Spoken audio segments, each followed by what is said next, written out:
The Tale of the Pie and the Patty Pan by Beatrix Potter, based on the original and authorised version. The Pie and the Patty Pan. Once upon a time, there was a little pussy cat called Ribby, who invited a little dog called Duchess to tea. "Come in good time, my dear Duchess," said Ribby's letter, "and we will have something so very nice. I am baking it in a pie dish with a pink rim. You never tasted anything so good, and you shall eat it all. I will eat muffins, my dear Duchess," wrote Ribby.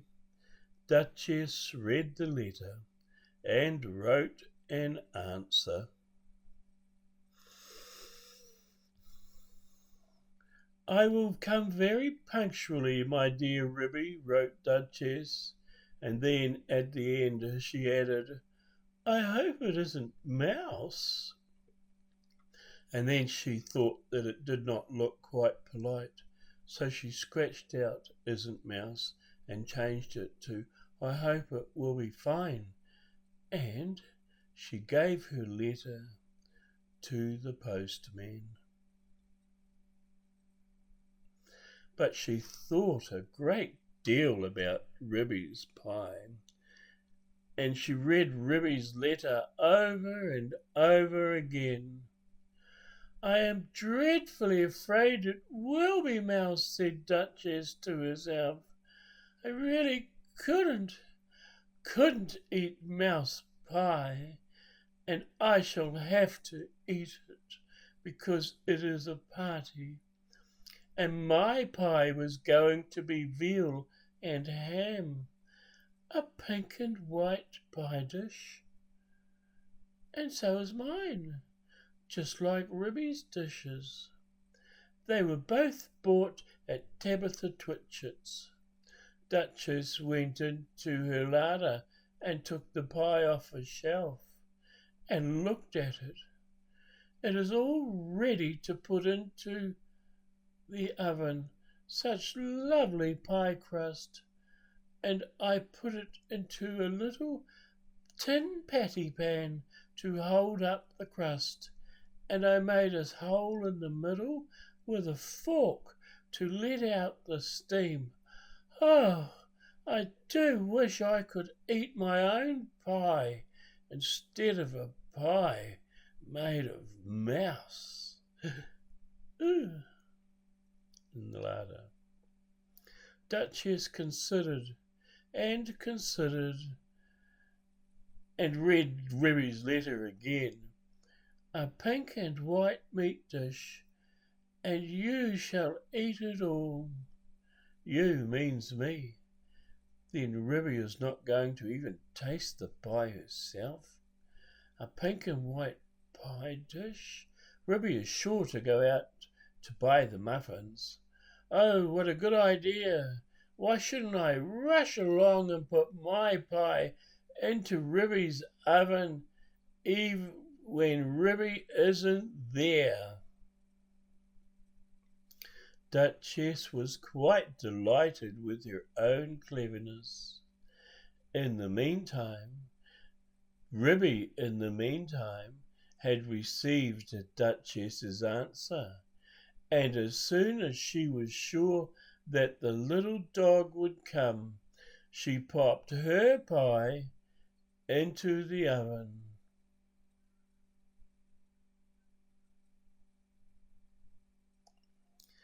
There were two ovens, one above the other. Some other knobs and handles were only ornamental and not intended to open. Ribby put the pie into the lower oven. The door was very stiff. "The top oven bakes too quickly," said Ribby to herself. "It is a pie of the most delicate and tender mouse, minced up with bacon and I have taken out all the bones, because Duchess did nearly choke herself with a fish pie with a fishbone last time I gave a party. She eats a little fast, rather big mouthfuls, but a most genteel and elegant little dog, infinitely superior company to Cousin Tabitha Twitchit.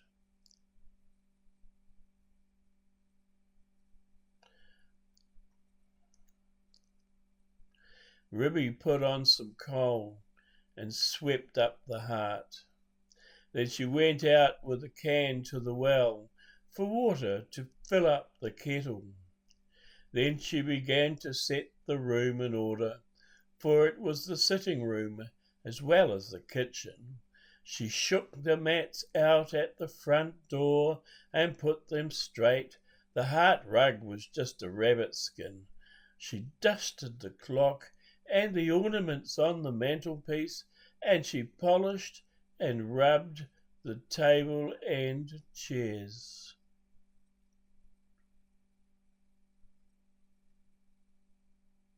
Then she spread out a very clean white tablecloth and set out her best china tea set, which she took out of a wall cupboard near the fireplace. The teacups were white with a pattern of pink roses, and the dinner plates were white and blue.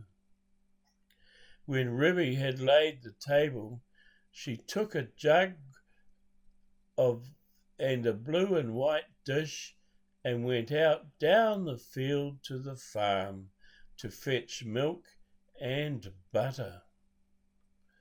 When she came back, she peeped into the bottom oven. The pie looked very comfortable. Ribby put on her shawl and bonnet and went out again with a basket to the village shop to buy a packet of tea, a pound of lump sugar, and a pot of marmalade. And just at the same time, Duchess came out of her house at the other end of the village. Ribby met Duchess halfway down the street, also carrying a basket covered with a cloth. They only bowed to one another. They did not speak because they were going to have a party. As soon as Duchess got round the corner out of sight, she simply ran straight away to Ribby's house.